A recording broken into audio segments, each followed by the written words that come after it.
Nail art শেষ করতে না করতেই ঝড় চলে এসেছে নেলের মধ্যে। তো যাই হোক, চলো আসল কথায় যাই।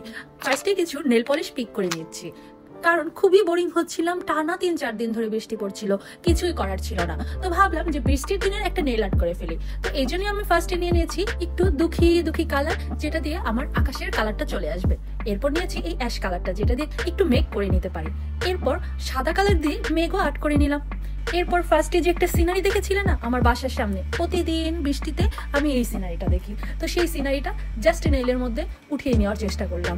তারপর চলে গেলাম এই রাস্তাটার দিকে। রাস্তাটা এত বোরিং, ছাই রঙের পিচ ঢালা রাস্তা, তার উপরে সুন্দর কালারফুল বাড়ি, ভালোই লাগছিল দেখতে। তাই আমিও একটু কালার দেওয়ার জন্য অরেঞ্জ আর রেড কালারটা নিয়ে নিলাম, যেন কালারফুল লাগে।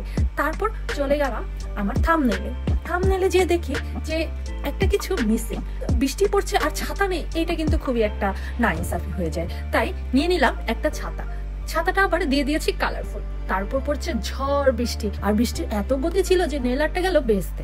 তো যাই হোক, কি আর করার। তারপর দেখলাম পিঙ্কি নেলটা কেমন মলিন লাগছে, তাই একটু রেইন আর্ট করে নিলাম। নেল আর্টটা চেক করতে যেয়ে দেখি মেঘগুলো ভালো মতো দেখাই যাচ্ছে না, তাই একটু হাইলাইট করে দিলাম ব্রাউন কালার দিয়ে। তারপরে দিয়ে দিলাম একটু ফাইনাল টপ কোট। যদিও আমি খুব একটা বেশি ভালো পারি না, তারপরে যতটুকু চেষ্টা করেছি তোমাদের সাথে শেয়ার করলাম। তোমাদের কাছে কেমন লাগলো এই থিম নেল আর্টটা জানাবে কমেন্টসে।